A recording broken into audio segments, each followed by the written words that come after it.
Good morning. Can you hear me, Craig? Okay, we're good to go. Hi, this is Jeffrey Brake from Desco Industries. I'm joined today by Steve Gaw. He's going to be your presenter for the day. Are you there, Steve?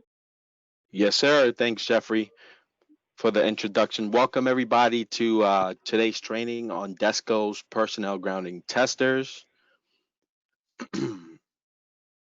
Just to give you guys a quick background, my name is Steve Gaw. As Jeffrey mentioned, I am Desco's Eastern Regional Sales Manager. Supporting me in this presentation today is Jeffrey Brake, the Desco Brand Manager.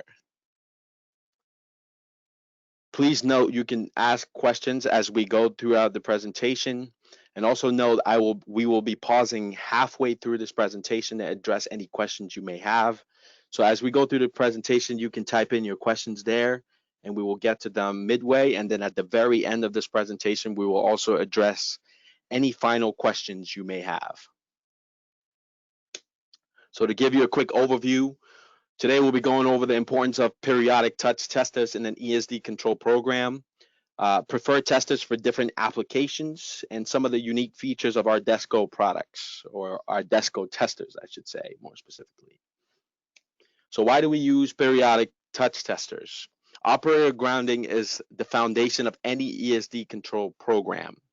Some companies will record test results on a written log or use testers that automatically record test results. We have testers that control access. These testers prevent operators from entering the EPA unless they pass a test. As you can see in the picture to the right, the far right, we have an individual performing a touch test on one of our testers there. Moving on, as many of you may already know, the ESD Association is the organization responsible for making industry standards. S20.20-2014 is the widely accepted standard documents customers use to establish an ESD control program. Table 2 requirements below shows the required limits personnel grounding testers test to for wrist straps, footwear, and flooring. So you can reference this slide to look at some of the test limits on for wrist straps, footwear, and flooring. So there are usually two test limits we test to for wrist straps and foot grounders. One is to test path to ground, and the other is to test for 1 meg ohm of resistance. So the 1 meg ohm resistor is designed for safety of the operator, right? I'm not going to read too much into this slide, but please note we'll be sending you the entire presentation at the end of this training session, so you can read more in this slide. But right above that, we have the testing limits for wrist straps, footwear, and flooring from S20.20. So table 2 personnel grounding requirements. Also note all of our testers are made in the USA. They're calibrated to NIST standards with included certificate, and they're also made in accordance to what the ESD Association recommends. So those pictures below are some of the testers we have, and some of the testers I'll be covering throughout this training session. The first tester we offer is our touch tester. This unit grounds 2 operators and 1 workstation. It connects operator to ground through the adapter. What we have found is that some companies will use this at all of their workstations to allow their employees to test multiple times at the workbench without getting up to test. Our portable wrist strap tester tests the operator's path to ground in the presence of an inline 1 meg ohm of resistance, which we talked about earlier. If you get a fail high reading, this indicates a lack of a path to ground, so there's an open circuit. If you see a fail low reading, this indicates a lack of a 1 meg ohm of resistance, and it is powered by a 9-volt battery power supply. In addition to that, our AC outlet analyzer with wrist strap tester verifies proper AC outlet wiring. So it's designed to plug in at the outlet, and it will give you a pass or fail indication based on the lights you see in the picture on the bottom left. And if you get a fail reading, you know you need to call your electrician to rewire your outlet. This unit also provides a grounding point, which is ideal for field applications. So for companies who don't have a permanent workstation, This is really good for people moving around the EPA, right? It allows them to be grounded as they move around the EPA. So as they're mobile, they're always grounded at different points, as long as they're plugged in. Jeffrey, do we have any typed questions at this point? Steve, we have one question, a question about the frequency of testing and how often, what is the recommendation? The ESD Association recommends frequency of testing based on the sensitivity of product. So it's really up to the user or the ESD coordinator to determine how often you should be testing your personnel grounding devices. But usually Desco recommends that be at least twice a day, once in the morning when the operator sits down or heads into the EPA to start their work, and once after lunch. So a minimum of 2 tests at that point. That's usually what Desco recommends, but obviously depending on how sensitive the product is or what how it's organized in the work area, you might test more often. So, okay. That's All right, it for now, Steve. Thank you. Thank you. Thank you. Moving on to our combo wrist strap / footwear tester. This unit has separate test circuits for wrist straps and foot grounders. It can be powered using a 9-volt battery or optional power adapter. And this unit is also available with a foot plate or a stand to test footwear. One thing we must note for this unit is that it's a 3-step process when we conduct the test.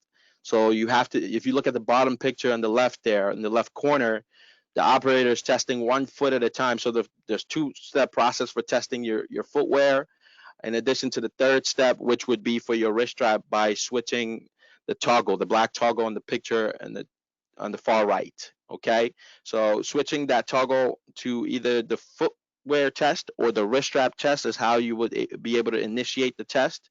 And it's a 3-step process. Okay, so one foot at a time. So that's 2 steps right there. And then the 3rd step would be for your wrist strap, depending on what you start with. Okay.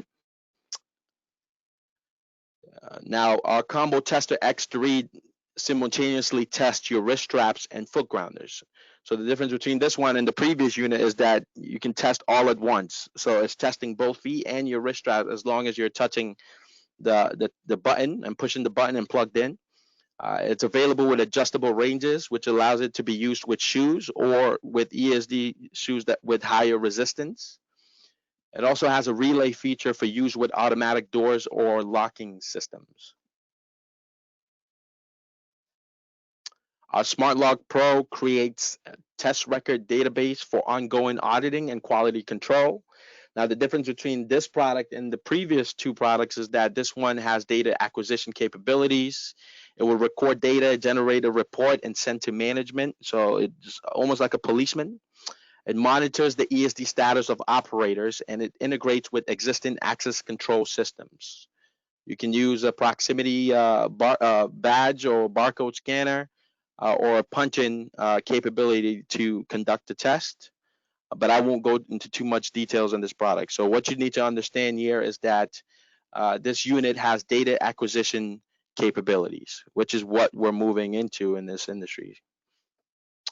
Our limit comparators. So if you're interested in doing calibrating your testers in-house, we have a calibration verification limit comparator in the pictures below. This unit is used to check the limits without removing any of your testers from the workstation or work area. You can reference this slide to learn more about each of the products that we just covered today. So by clicking the highlighted part number in blue, it will take you directly to our website for you to learn more about each of these products. Jeffrey, do we have any questions at this point? We have 2 additional questions. One question, when can you use a wrist strap or use a grounding device without a resistor? For electronics production, for our industry, that usually is not the case. It is recommended in the standard for wrist straps. I think it's S1.1, right? That it does have a 1 megohm resistor in it. The only time people really use hard grounds like that is in another industry, the explosive industry or some sort of volatile industry, but that doesn't really become a thing in what we do. We also have another question about the current situation with the COVID and touching the tester continually. So obviously this is a kind of a new thing. This is not something we've thought of in the past. These are called touch testers. So yes, they do require touching. We are going to, we do have a prototype of a light beam tester that will allow operators to test their foot grounders with the X3 and the smart log without touching anything. The test circuit will be will create by going from one foot to the other foot and then back to the circuit through the wire connected to the foot plate. So that'll require no touching on that. But generally speaking, to test a wrist strap or to test these things, you do need to touch things. Obviously, we'd recommend cleaning them, but that's kind of a new thing that's come up. Let's see, a couple more questions coming in now. How often do you need to check the limiters? Usually, we would probably, it depends on frequency of use, obviously, but we recommend every 6 months that customers test their or that they test the limits or check the limits on their testers. So let's see, another question. What's the frequency? Can testers be wiped down with IPA for cleaning? Yes, obviously, we recommend that. All the testers, they should be kept clean. IPA is fine. It's not gonna affect the testing of it or the functionality of the product. A couple questions about maintenance. Again, this is all these maintenance is something that would be noted in the tech bulletins for the products. It can be, it depends on the product, but generally speaking, there's not much maintenance other than checking the ranges on the testers periodically. Let's see, what else, any other questions here?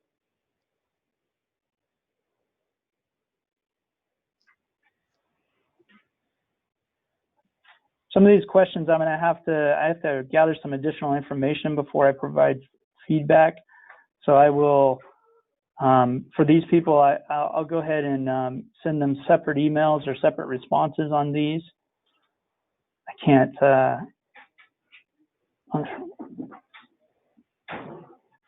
have a question here about the SmartLog Pro. Will it still work with the software shutdown? Yes. The way we designed the SmartLog Pro, the unit itself will operate. It has onboard memory. So I can't remember what the test is, but it's like 2,500 tests and logs that it will maintain without connection to a computer. So you don't need a direct connection to the computer all the time. Periodically, though, it will. It has a syncing process where it will upload the data to the database and then provide the reports and the information. I think that's it for the questions I can really answer here without. One more question here, the COVID, are there alternatives? Like I said, we do have a prototype of a touchless tester for foot grounders. And then for wrist straps, I guess the only option would be to use continuous monitors for wrist straps. That would avoid the need to do the touching portion of it. So those would be two options there.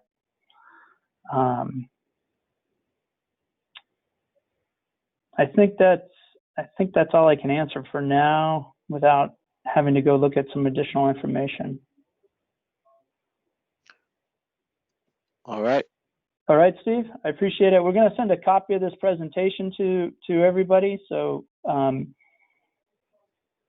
you'll get if there's more information you need on each individual unit, you can check that out. Okay, Steve? Right. Yes, sir. Thank you for your time, everyone. If again, like Jeffrey said, if you have further questions beyond the time that you were given in this presentation, you can send me an email. My email is right on the screen, or a phone call. But either way, I will make sure to get you a response on your questions. And again, thank you for your attendance and your time in learning more about Desco's personnel grounding testers.